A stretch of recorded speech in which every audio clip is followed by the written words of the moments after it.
Benazir income support programme जे beneficiaries लाइ टंडोबाव में नओं सेंटर क़ाइमु कयो वियो आहे, जिते अहल हक़ औरतुनि खे मुफ़्त सिम कार्ड जारी कया पिया वञनि। हीउ क़दम सिंध हुकूमत तरफ़ां अवाम जी सहूलियत लाइ खयल अहम ऐं सारा जोॻो अमल करार ॾिनो पियो वञे।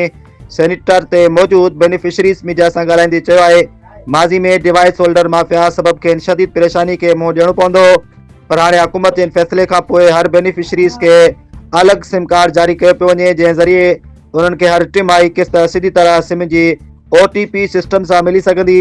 बेनिफिशरी सिंध हुकूमत जो शुक्रिया अदा कंदे चयो त हिन क़दम सां न सिर्फ़ शफ़ाफ़ियत वधंदी, पर धोखेबाज़नि ऐं विचोलनि जे रिकॉर्डनि खां बि निजात मिलंदी।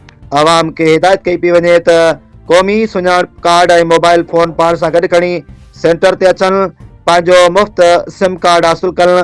सिम सिर्फ़ उन्हनि बेनिफिशरीज़ खे जारी कई पई वञे जिन ताज़ो क़िस्त वसूल कई आहे। रिपोर्ट करे रहियो आहे फैसल मुश्ताक लिगारी, team human rights Pakistan, social media coordinator, social media centre Sindh, Tando Bago, जुडो।